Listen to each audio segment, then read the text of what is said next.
మీ ప్రభుత్వం అంటే అసెంబ్లీ ఎన్నికల ముందర కేటీఆర్ గారి కుమారులు హిమాంష్ గారు హైదరాబాద్ పరిసర ప్రాంతాల్లో ఉన్నటువంటి ఒక స్కూల్కి వెళ్ళి నేను ఫండింగ్ చేస్తున్నా అని చెప్పి దగ్గరుండి ఆ స్కూల్ని బాగా డెవలప్ చేసినారు. చాలా చిన్న ఏజ్లో మంచి డెసిషన్ తీసుకున్నారు.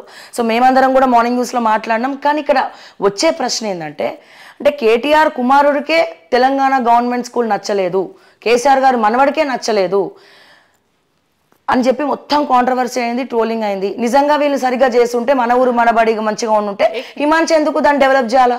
ఒక్క నిమిషం నేను చెప్తాను. అందుకే చెప్తాను, మన ఊరు మన బడి టోటల్ 100% తీసుకుంటామని చెప్పలే. అందుకే మీరు కరెక్ట్ క్యాచ్ చేయలేదు, సమాజంలో తప్పుడు సంకేతాలు పంపించారు. అంటే మీడియా నేనేమంటానంటే మేము ఒకటేసారి తీసుకుంటామనిలే. మళ్ళీ చెప్తున్నాను, హైయెస్ట్ స్ట్రెంత్ ఫస్ట్ ప్రయారిటీ ఇచ్చున్నాం. ఎక్కడ హైయెస్ట్ స్ట్రెంత్ ఉంటే అక్కడ తీసుకున్నాం. సెకండ్ ఫేజ్ లో ఆటోమేటిక్గా అది వచ్చేది. కానీ గవర్నమెంట్ చేస్తున్నప్పుడు ఇలాంటి స్వచ్ఛందంగా ఎవరైనా ముందుకు వచ్చి చేస్తామంటే వద్దని లేదు. అక్కడక్కడ కొంతమంది చేశారు. ఎగ్జాంపుల్ గంభీరావుపేట ఉంది, కేటీఆర్ గారు గవర్నమెంట్ స్కూల్ అయినా ఆయన స్వచ్ఛందంగా కొన్ని కంపెనీలను పట్టుకొని కేజీ టు పీజీ అక్కడే కట్టించిండు. ఒకటే కంపౌండ్ వాళ్ళు ఒకటే గ్రౌండ్ లో అన్ని అక్కడే పెట్టించున్నారు. ఈవెన్ లైబ్రరీ దగ్గర నుండి మొత్తం అక్కడికి వెళ్తే కేజీ నుండి పీజీ వరకు మొత్తం బిల్డింగ్స్ ఉన్నాయి, అట్లా కట్టించున్నారు. ఎవరైనా అట్లా ఇంట్రెస్ట్ ఉండి పెట్టడానికి వస్తామంటే వద్దనిలేం కదా. అట్లాగే వాళ్ళ నాన్న కట్టున్నట్టు ఈ అబ్బాయి కూడా నేను ఒక స్కూల్ టేకప్ చేస్తా అంటే చేయమని చెప్పినాం, తప్పేం లేదు. సో అంత గట్టిగా మాట్లాడాడంటే మెచ్చుకోవాలి మీరు. ఎందుకంటే నిజంగా ఆ ప్లేస్ లో వేరే ఎవరైనా ఉంటే మా తాతకు చెట్టు పేరు వస్తుంది కదా, నేను మాట్లాడొద్దని లేదు. ఎస్, బాగు చేయాల్సిన బాధ్యత ఉంది అని చెప్పాడు ప్రభుత్వం మీద. అదే లెవెల్లో పోతున్నాం కదా, అదే లెవెల్లో టేకప్ చేస్తున్నాం. గవర్నమెంట్ స్కూల్స్ గతంలో వదిలేశారు కాబట్టి స్టెప్ బై స్టెప్ ఊరికే సున్నమేసి ఎలకల గుంతలు ఉన్న ఎలకల పొక్కలున్నా సరే సున్నమేసి ఇడిచి పెడదామా? కాదు కదా. భవిష్యత్తులో ప్రాబ్లం రాకుండా ఇంకా మళ్ళీ 10-15 ఏళ్ళ దాకా టచ్ చేయకుండా ఉండాలంటే కంప్లీట్ గా చేసి మెయింటెనెన్స్ అప్పచెప్పేస్తే కంటిన్యూ అవుతుందని ఆలోచన. తీసుకున్న కొన్ని స్కూల్స్ అయినా పర్ఫెక్ట్ పగడబందిగా నేను చెప్పాను కదా, ప్రతి ఒక్కటి తీసుకున్నాం. చిన్న దాన్ని కూడా క్షుణ్ణంగా తీసుకున్నాం. లైట్ల కాడికి వెళ్ళి అబ్జర్వ్ చేసామంటే అర్థం చేసుకోండి. ఇంకా మా సెక్రటరీ అయితే ఇంకొంచెం ఒక స్టెప్ ముందుకేసి సైడ్కే లైట్స్ ఎందుకు మేడం, స్లాబ్కి పెడదాము ఇంకా పైకి వెళ్ళి పడతాయి అనే లెవెల్లో ఇట్లా ఎవరికి ఆలోచన వచ్చి వాళ్ళు ఇంప్లిమెంట్ చేసినాం. డబ్బులకు వెనకపోలే, కరెక్ట్గా చేసుకొని కొన్ని స్కూల్ అయితే మన గవర్నమెంట్ స్కూల్ మన ఊరు మన బడి చూసినాక వాళ్ళ ప్రైవేట్ స్కూల్ రెన్యువేషన్ చేసుకున్నారు. అమ్మో ఈ స్కూల్స్ బాగానే. ఎగ్జాంపుల్ మీర్పేటలోనే జిల్లాలు కూడా స్కూల్ చూసిన తర్వాత జిల్లాలు కూడా స్కూల్ చుట్టుపక్కల ఉన్న అన్ని స్కూళ్ళలో ప్రైవేట్ స్కూళ్ళలో అలర్ట్ అయిపోయినారు. అమ్మో మనకన్నా నా స్కూల్లో ఫర్నిచర్ బాగుంది, ఒక్కసారి ఫర్నిచర్ చూడండి ఎంత మంచి ఫర్నిచర్ ఉంది. ఎందుకంటే అట్లా ఉండాలి, ఇంకా పడి ఉండాలి అని. అంటే మీ నియోజకవర్గం అనేది స్పెషల్ గా ఫర్నిచర్ అన్ని స్కూల్ చూడండి. మన ఊరు మన వాళ్ళ తీసుకున్న స్కూళ్ళలో ఫర్నిచర్ చూడండి. టీచర్స్ కి ఫర్నిచర్ ఇచ్చాము, హెడ్ మాస్టర్ కి. నేను ఒక స్కూల్కి వెళ్ళాను, మా స్కూల్కి వెళ్ళినప్పుడు హెడ్ మాస్టర్ చైర్ కూర్చునికి కూడా సరిగ్గా లేదు. ఇవన్నీ ఇంప్లిమెంటేషన్ చేయాలని. హెడ్ మాస్టర్ చైర్ లేదు అక్కడ కూర్చునికి, వాళ్ళకే లేకపోతే ఎట్లా అని చెప్పేసి వాళ్ళకి పెట్టున్నాము. లైబ్రరీలో పెట్టినాము, ఎక్కడ ఫర్నిచర్ అక్కడ ఇచ్చినాం. లాస్ట్ కేటీఆర్ గారు ఒక రికమెండేషన్ ఏమి ఇచ్చారంటే ఇవన్నీ పెడుతున్నప్పుడు పిల్లలు కింద కూర్చొని తింటున్నారు కదా, డైనింగ్ హాల్ ఎందుకు ఏర్పాటు చేయొద్దు? దానికి ఎక్సెస్గా ఒక 30 lakhs అవుతుందంటే ఒకేసారి అన్ని స్కూళ్ళలో డైనింగ్ హాల్స్ ఏర్పాటు చేయలేము. అట్లీస్ట్ హై స్కూల్లో తీసుకుందాం, ఫస్ట్ హై స్కూల్ ఇంప్లిమెంట్ చేద్దామని హై స్కూల్స్లలో డైనింగ్ హాల్స్ తీసుకున్నాం. డైనింగ్ హాల్ ఫర్నిచర్ కూడా తీసుకున్నాం. ఆ ఫర్నిచర్ కూడా జైల్లో ఉన్న ఖైదీలు తయారు చేసే వాళ్ళకి ఆర్డర్ ఇచ్చినాం, వాళ్ళే చేయాలని. ఇంకా బయట ఎక్కడ ఇవ్వలే. వాళ్ళకు ఉపాధి దొరుకుతుంది, స్కూళ్ళలో డైనింగ్ టేబుల్స్ వేయొచ్చు అని ఈ ఆర్డర్ వాళ్ళకే జైల్స్ డిపార్ట్మెంట్కి ఇచ్చేసి వాళ్ళ ద్వారా చేయించున్నాం. ఇంత జాగ్రత్తలు తీసుకున్నాం.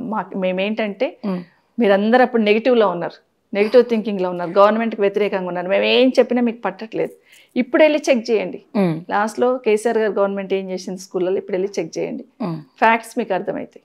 ఏ స్కూల్లో పోయిన అదే ఫర్నిచర్ ఉంది, ఏ స్కూల్లో పోయిన అవే డైనింగ్ హాల్స్ కట్టినాం, ఏ స్కూల్లో పోయిన అదే ఫర్నిచర్ ఇచ్చున్నాం.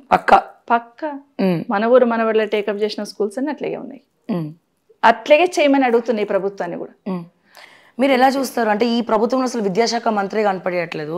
రేవంత్ రెడ్డి గారు ఒక పక్క పిసిసి అధ్యక్షులుగా పోషించేది ఆయనే, మంత్రిగా ఇన్ని పోర్ట్ఫోలియోస్లో కొద్దిగా వెనకబడిపోయింది. రేవంత్ రెడ్డి గారు నేను విద్యాశాఖ మంత్రిని అన్నాడు కాబట్టి రేవంత్ రెడ్డి గారిని అడుగుతున్నాను. ఈ రాష్ట్రంలో నేనే విద్యాశాఖ మంత్రిని అన్నాడు కాబట్టి విద్యాశాఖ మంత్రి మీరే కాబట్టి 6000 స్కూల్ ఎప్పుడు ఓపెన్ చేస్తారు? ఈ మన ఊరు మనబడి చేస్తారా లేదా? మీరు మండలానికి ఒక రెసిడెన్షియల్ స్కూల్ అంటున్నారు, ఎప్పటి నుండి స్టార్ట్ చేస్తారు? లేదు ఈ గురుకులాలు ఏవైతే ఉన్నాయో గురుకులాల మీద గురుకులాలలో ఉన్న పిల్లలకి తల్లిదండ్రులకి దూరం పెరుగుతుందని మాట్లాడారు. రెసిడెన్షియల్ స్కూల్ అంటే ఏంటి ఎఫెక్షన్ పోతుంది. రెసిడెన్షియల్ స్కూల్ అంటే ఏంటి అర్థం, గురుకులాలు అంటే ఏంటి అర్థం? మాకు అదే అర్థం కాలే. ఇక్కడ హాస్టలే, ఇక్కడ హాస్టలే. సో ఇక్కడ రెసిడెన్షియల్ స్కూల్ ఏర్పాటు చేస్తామని ఒక మాట ఇచ్చున్నారు మీరు గవర్నమెంట్ రాకముందు. గవర్నమెంట్ రాగానే ముఖ్యమంత్రి హోదాలోకి రాగానే పిసిసి ప్రెసిడెంట్గానేమో రెసిడెన్షియల్ స్కూల్స్ ఏర్పాటు చేస్తామన్నారు. ముఖ్యమంత్రికి ఏమన్నారు, గురుకులాలలో తల్లిదండ్రులకు పిల్లలకి గ్యాప్ పెరుగుతుంది అని అన్నారు. తేడా ఏంటి రెండింటికి? అంటే గురుకులాల ప్రాధాన్యత తగ్గించాలి. దయచేసి ఆ తప్పు చేయొద్దు అంటాను గవర్నమెంట్ని. గురుకులాలలో గురుకులు మొదలుపెట్టిన తర్వాత ఎంత మంచి ఫలితాలు వస్తున్నాయంటే ఈ గురుకులాలలో ఉన్న పిల్లలు ఒక 6,000 పైచిలకు పిల్లలు మంచి మంచి ఇన్స్టిట్యూషన్స్లలో సీట్లు వచ్చినాయి వాళ్ళకి. ఎంబీబీఎస్ కావచ్చు, ఇంజనీరింగ్ కావచ్చు, నల్సార్ కావచ్చు, చాలా వాటిలలో వాళ్ళకు అడ్మిషన్స్ వచ్చినాయి ఈ గవర్నమెంట్ స్కూల్లో చదివిన పిల్లలకి. అట్లాగే జాబ్స్ వచ్చినాయి, మంచి మంచి జాబ్స్ వచ్చినాయి. కాబట్టి దయచేసి దాన్ని కేసీఆర్ తీసుకొచ్చాడు కాబట్టి దాన్ని నిర్లక్ష్యం చేసి క్లోజ్ చేద్దామనే ఆలోచనతో నీ ప్రభుత్వం ఉందని అనిపిస్తుంది నాకు. దయచేసి అట్లాంటి పని చేయొద్దు. అమ్మ, ఒక్క విద్యాశాఖ మంత్రి లేకపోతే ఎన్ని లోపాలు ఉంటాయి. ఎందుకంటే రీసెంట్ టైమ్స్లో మనం చూసాం, మొన్న ఫుడ్ పాయిజన్ అయ్యి కొంతమంది పిల్లలు చనిపోయారు, గాంధీ హాస్పిటల్లో గొడవలైనాయి.